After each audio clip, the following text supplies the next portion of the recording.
Vamos a comenzar el tema 5, que lleva por título la planificación de la negociación. En este tema, en primer lugar, tendremos que profundizar sobre el proceso de negociación, entendiendo que para negociar tenemos que tener una profunda comprensión de aquello que se negocia y también de todos los aspectos y las distintas alternativas que pueden intervenir en el acto de negociación. El proceso de negociación tiene diferentes fases, como vimos en el tema anterior, y tendremos que tener en cuenta la definición de la composición del equipo que va a establecer el proceso negociador, así como los roles que van a desempeñar cada uno de ellos. También tendremos que tener en cuenta la búsqueda y estructuración de la información para la negociación. Esto quiere decir que deberemos informarnos sobre los antecedentes, sobre el proceso actual de la otra parte que va a negociar y los aspectos más importantes que tendremos que tener en cuenta a la hora de iniciar la negociación, ya sea a nivel estructural, a nivel normativo o a nivel jurídico. En cuanto a la planificación de la negociación, deberemos establecer estrategias y tácticas. Y por último, comenzaremos a realizar la negociación.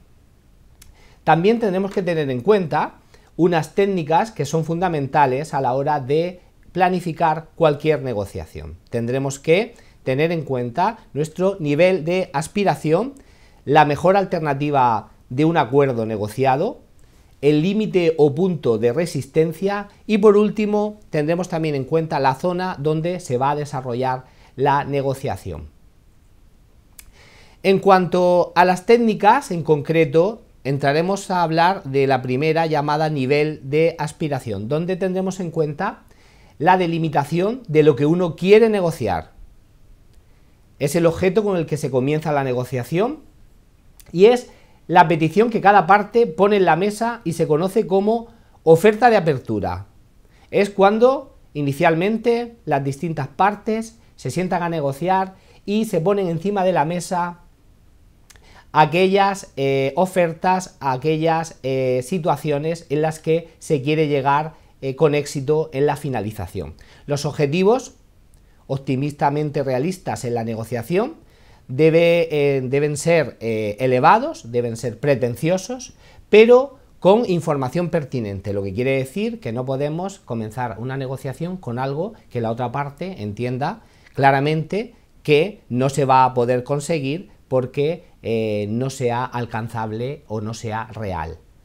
En cuanto a la mejor alternativa para un acuerdo, tenemos que tener claro cuál es la mejor alternativa que podemos establecer para llegar a la consecución de nuestros objetivos. Hablamos de la negociación irracional frente a la negociación racional, sobre evaluar al BATMA, que son los objetivos realistas que vamos a encontrar, y también podrá ser objeto de negociación por la otra parte, establecer una información objetiva y no cambiar esos objetivos a conseguir. En cuanto al límite o punto de referencia, es lo mínimo que se está dispuesto a ceder en la negociación. Es el punto a partir de cualquier negociador le interesa más abandonar la negociación que seguirla negociando. Y estos puntos de resistencia van a venir condicionados por lo que representa su BATMA o su nivel mínimo de consecución de objetivos. Por lo tanto, en el límite o punto de resistencia tendremos que tener claro cuándo la negociación llega a un punto en el que no se puede avanzar y estaremos dispuestos a abandonar dicho proceso, a continuar bajo esos umbrales o límites. También la información accesible diferente a información pertinente. No se debe confundir con el nivel de aspiración, que es distinto, que es hacia donde queremos alcanzar nuestro umbral máximo en cuanto a los objetivos. El límite tampoco debe ser conocido por la otra parte, porque si no, le daremos una ventaja en el que conocerán hasta dónde podemos llegar y no podremos, digamos, desplegar todas nuestras estrategias para conseguir estos objetivos. El objetivo de toda estrategia negociadora consiste en lograr acuerdos lo más alejados posible del punto de resistencia y lo más cercanos posible al nivel de aspiración.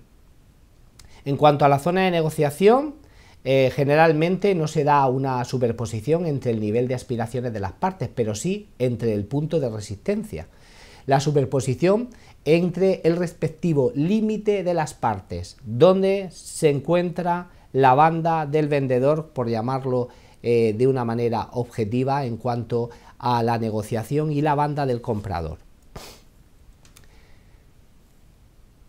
Análisis de la situación de negociación. En esta parte, esta técnica, identifican las distintas partes con las que se va a negociar. Identifica si hay alguna parte que no está presente pero cuyos intereses están en juego. Pues es posible que cuando comencemos un proceso de negociación comience sin que uno de los actores esté presente en el proceso negociador, pero sea crítico a la hora de conseguir o establecer unos objetivos o unos límites para la negociación. Por lo tanto, habrá que analizar la situación de la otra parte y evaluar su BATNA en cuanto a la consecución de objetivos que se quiere conseguir. También es importante ponerse en el lugar de la otra parte para conocer mejor sus actuaciones y sus reacciones, así como analizar y evaluar la propia situación de negociación que se está dando en ese preciso momento. La negociación se irá modelando, se irá estructurando en base al desarrollo de la misma, en base a las fases y en base a las situaciones que se vayan estableciendo en el mismo proceso negociador.